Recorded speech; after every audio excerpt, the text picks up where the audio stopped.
Hey y'all, welcome back to our channel. I'm Carmiski. And I'm Sada, and we are the Browns. So today we want to talk about sex and communication, There you go. basically. So we went about, what was it, a year and a half?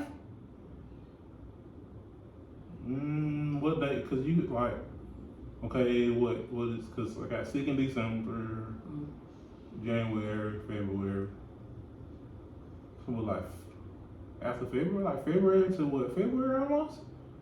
Something crazy like that. No, it was probably like June 2021 to October, or was it November? Yeah, but I'm We not, went a year and a half without having sex. You know what I'm saying? There you go. We sit here trying to figure out the months, but moral of the story is we went a year and a half without doing the booty, and we are in a marriage. And sex, for me, I believe is an important part of the relationship. It's not the only part of the relationship, but it's an important part of the relationship for me, at least, to maintain that sense of closeness and connection with you. Yeah, intimacy and all that. Yeah. Like I know I'm not the most romantic at all, but I'm trying to get better. Just learning about intimacy and stuff like that. Mm-hmm. But that took us not being together to figure that out. Yeah. Like, oh, you know what I'm saying? Like, I bring some flowers or something like that, or let's say you need something, you know what I'm saying, something you like, I get it. To just be nice. I'm not expecting nothing out of it. Yeah. But you know what I'm saying? I've come to that point out of the 12 years, 13 years together, 15. 15. See, and I'm bad on dates. We've been together since 2008. We've been married for 12 years. That's maybe what you're thinking about. Yeah, but I know I'm bad on dates. So it's like Journey into doing something. But the sexless marriage for me, I feel like we already had some communication issues and stuff leading up into it. And I'll be honest, I never really told you this before, but shit, we being truthful, so let's keep it real. Really what led me to not wanting to have sex with you is that I was just turned off. You know what I'm saying? By not gonna mention, certain things on camera. I want to be vulnerable, but at the same time, I believe in honoring people too. And just because somebody, you don't necessarily agree with somebody and stuff like that, that don't mean you have to bash them and stuff like that. If they bash me or whatever the case may be, that's fine. But as for me, I'm not gonna do that.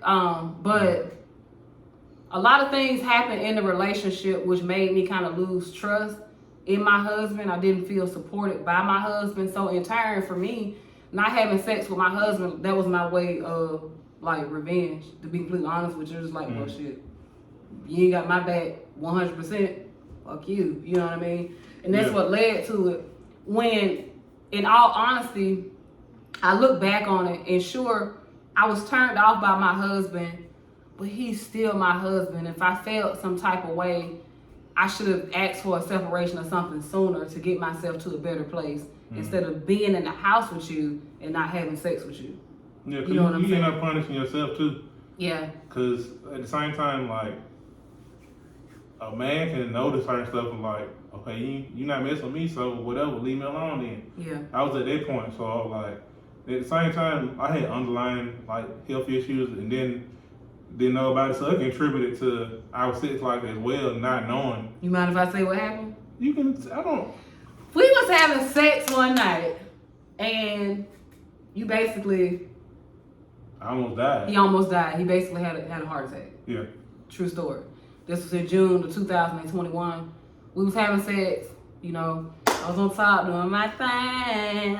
Ow. And next thing I know, he started coughing and he just would not stop. And he could not catch his breath. He went into the bathroom. I think you sat on the side of the tub for probably about an hour and you just could not stop coughing.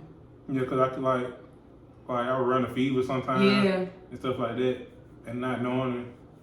And that was just part because we don't communicate. We was like being petty towards each other. Yeah. For different stuff, and then like stuff like that, being petty and not being intimate as often as we could have been. You know what I'm saying? It brought stuff up that we didn't. You know what I'm saying? Like just me being sick and like I could have died. We having sex. Yeah. Because we want to be intimate, so we want to communicate on that part. So, we were still having sex at that point, but communication is intimacy too. Yeah. We weren't doing that form of the intimacy. We was just F buddies.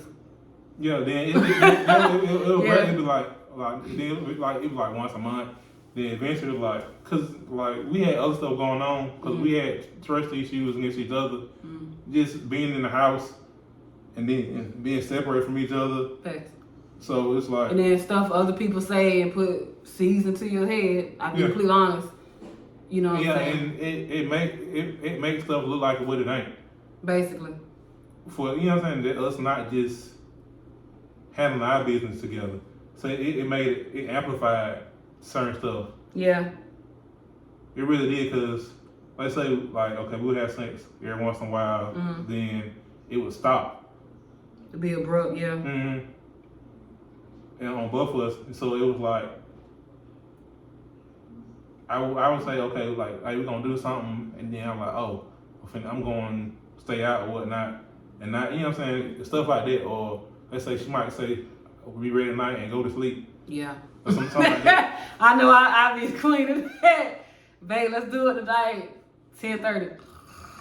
Okay, but yeah, sex is a very deep part of a relationship. In my opinion, and I could be wrong, I'm not no type of therapist, nothing like that. I feel like when your relationship gets to the point where y'all not having sex, y'all need some type of counseling or something. Mm-hmm.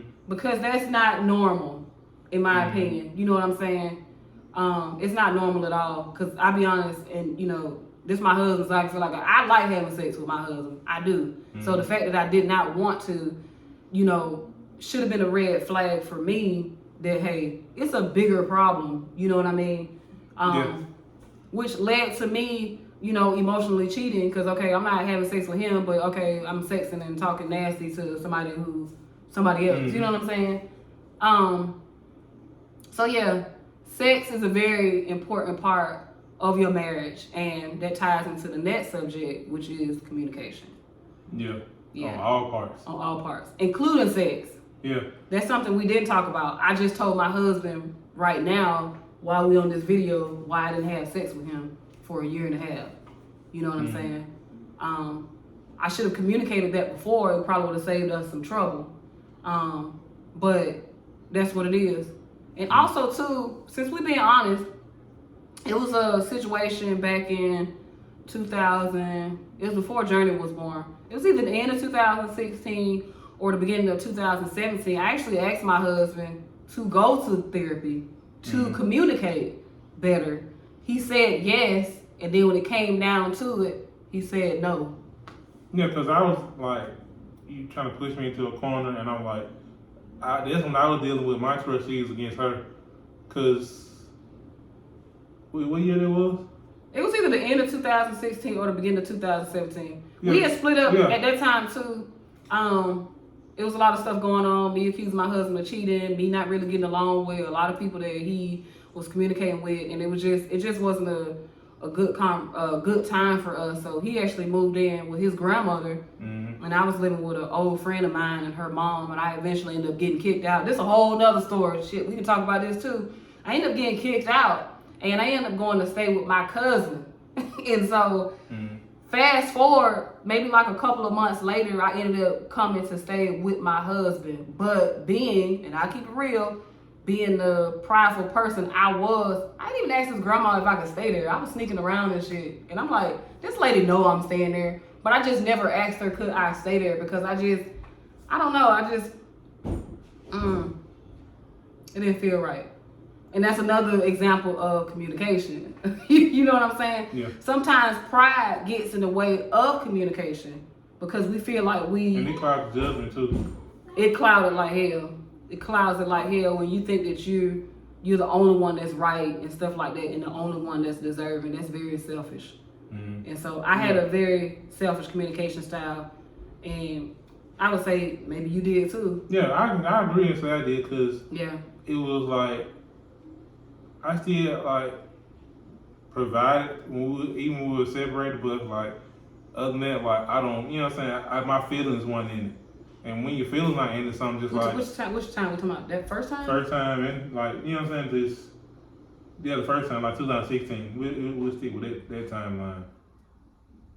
Yeah, because a lot of stuff was going on and just turmoil and like it kicked out. Like 2016 was a crazy year. It was, but I look back in hindsight and honestly, I would not trade that year for anything. You learned a whole lot. I did, especially, and this is another communication thing. You've heard of the word triangulation. Mm-hmm.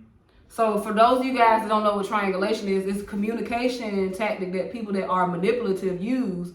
And what they do is they create a triangle, which means, okay, if it was me, Carmiski, and our son, I would make myself the main focal point of communication. I would tell Carmiski one thing, and I would tell my son another thing with the sole purpose of causing a rift between my son and my husband. And that's a lot of what happened with us and kind of what really broke down in 2016. We had a lot of situations going on. We were being triangulated. Mm-hmm. And because we didn't trust each other, he didn't trust me, you know what I'm saying? And I didn't trust him. So that just led to even more problems. Yeah. Because it exaggerated certain stuff that weren't problems at all. But it made a lot. It created problems that we didn't have. Problems. Yeah. And it started from the beginning. It was the foundation of it. A lot of things move too fast. Like, I think about all the time how you, my friend, and you came to my house one day for us to hang out, and my mom put us in a whole relationship. And then we were at dinner, and next thing I know, I end up at your mom's house. This stuff like that. It's like our relationship and stuff move too fast. You know what I'm saying? For me, in a way, but I look at it like in a toxic type of way for me. I look at it like we were still friends. Like I didn't even try to approach you when I first came to your house like that.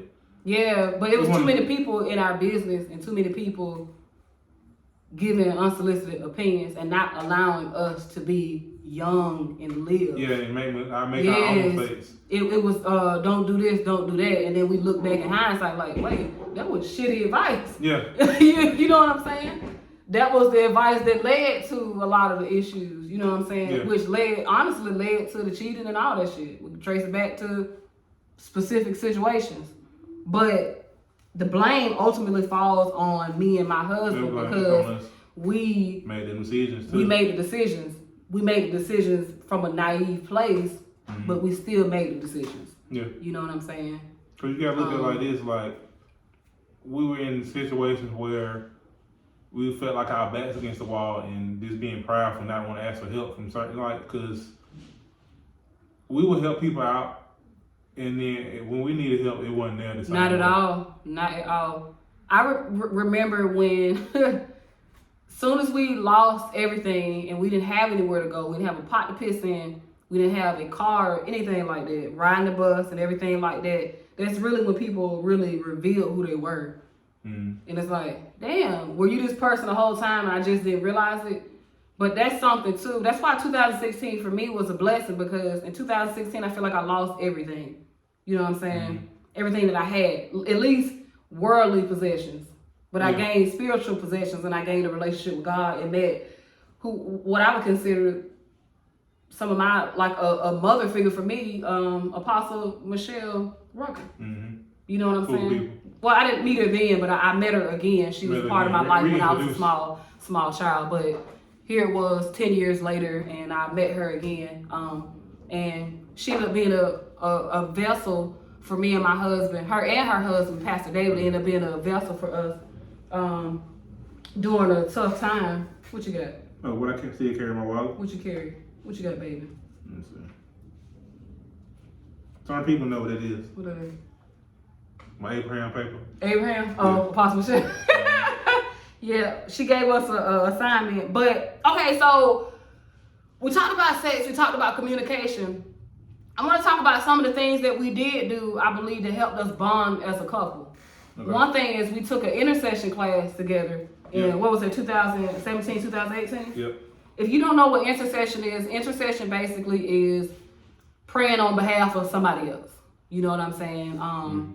For me, for example, whenever I get in my car and get ready to go somewhere, I not only pray that me and whoever I'm with have a safe trip, but I always pray and ask God that whoever I cross paths with, whether it's a pedestrian or somebody in another car, that they have a safe trip where they going to and fro as well. And I do that because everybody may not pray when they get in the vehicle. You know what I'm saying? Yeah. My prayer could save a life. I don't know. But the fact that it possibly could is enough for me to just do it. And it's something that I feel obligated to do. And it makes me feel better and more comfortable to even drive by doing it. You know what I mean? But that intercession class, for me, even though after the fact we did struggle with some issues and stuff like that, but for me, it really showed me that my husband was a human being.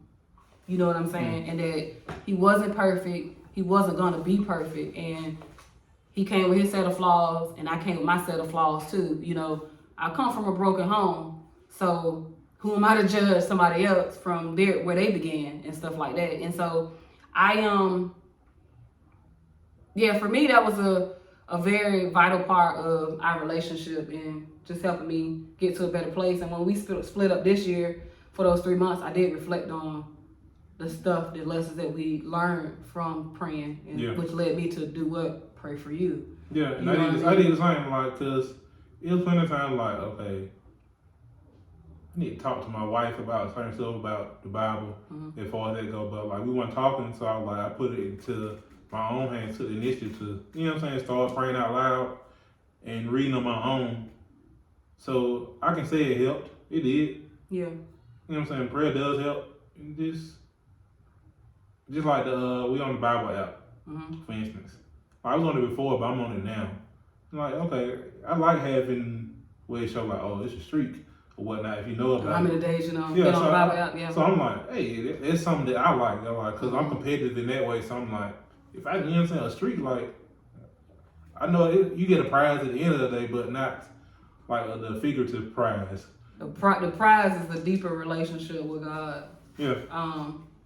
But I would say God, honestly, through prayer, has improved both our sex life and communication. You know what I'm saying? Because, shoot, at the end of the day, that's my man. I love her. Yeah, you know, that's my man, that's my dude, that's my nigga, whatever you refer to your person as. That's it for me. And so I made a decision to marry him when I was young. I was 23. And sure, some things happened along the way. I had some regrets and stuff along the way. But God has shown me through various situations in my life that even in times when me and my husband don't get along, he always have my back and stuff like that. And I always have his. Even when we weren't talking, you know what I'm saying? Like I said, I was praying for my husband, making sure he was okay. You know, even going so far as texting my sister and asking her if she heard from him and stuff like that. Or when my cousin would go drop the baby off and stuff like that, you know, asking like little passive questions, really trying to see, was my husband okay, he sad, he happy, whatever the case may be. Because I love him and I have empathy for him, so I put myself in his shoes. And, you know, he made mistakes, he did his thing, I made mistakes and I did mine. But ultimately, my loyalty is to my husband. Team Brown. Yep. You got anything else to say, baby? Pretty much like it say like your vows, like sickness, health, and all that. Like you gotta really like take all those into account. Like you say you're gonna agree that contract is different. You know what I'm saying? Like and it take all that. Like you do them vows because that's all you need. All those things to be working for a marriage. Like you know what I'm saying? We're gonna have them things, but we're not gonna see eye to eye. But that's fine. You know what I'm saying? We get to that point now, like, it's all right if we're not going to see eye to eye. And we can come to a conclusion and, like I say, we can come back and talk about it later. We you know what I'm saying? We come to that point where we're like, let me go over here, you go over there. We disagree right now, but it's just right now. That's it. Yeah. Because feelings aren't facts. Exactly. And that's what I've been working with the baby on, too. You know what I'm saying? He's young, too, so you have to tread lightly with kids too and teach them that too. And you could tell when adults weren't taught that, because I'm an adult that wasn't taught that too. I was one of those people, okay, if I felt like you was talking about me or doing this and that, it was a fact. You know what I mean? And I realized that wasn't always the case.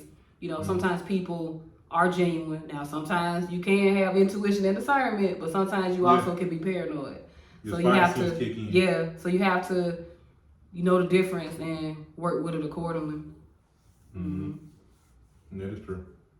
But yeah, it was one more thing I wanted to talk about, but I done had a brain fart. We all had them. It was so good too. At least in my head, it was good. I don't know.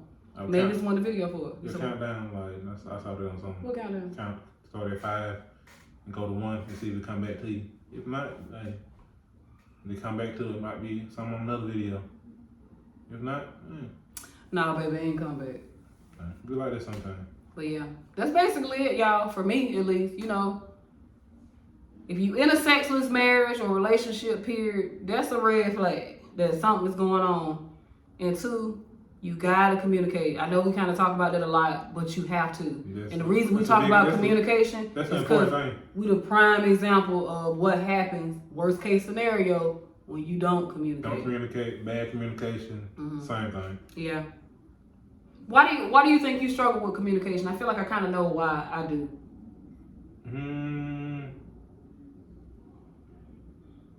Just not, I don't know, just thinking I didn't have to. Just assuming like you knew what was on my mind. Just because I think I'm just like, I'm not with a free spirit, but I'm kind of like, I shoot from the hip. And I do that on a lot of stuff. It's just my personality until I get to, you know what I'm saying? Like, if it's something important, I'll sit down. Like, I gotta think about it.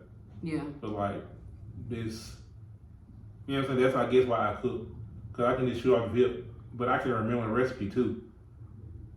So it's like, that's just how I'm built. You know what I'm saying? I built up that way, like, okay, I can do it on my own type deal. So I'm not worried about what you think. You know what I'm saying? Like, I didn't take your thoughts and your feelings into account. I can say that. For me, it was not communicating just because I wasn't confident in communicating, you know. I didn't come from that type of home where you could like, I mean, you could talk about your feelings, but your feelings and stuff like that wasn't necessarily welcomed.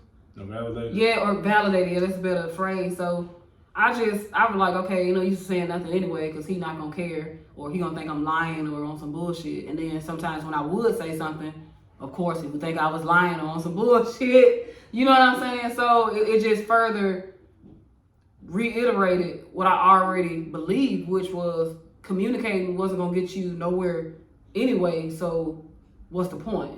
You know what I mean? What's the point? But we learn our communication styles between each other, like what triggers each other. Like if somebody get loud with me, I'm just gonna put my earmuffs on. And I naturally am loud. I get when I get mad, I get passionate. Well, even if I'm not mad, I'm always an octave higher than him. Period. Probably even on the videos. You know, I talk.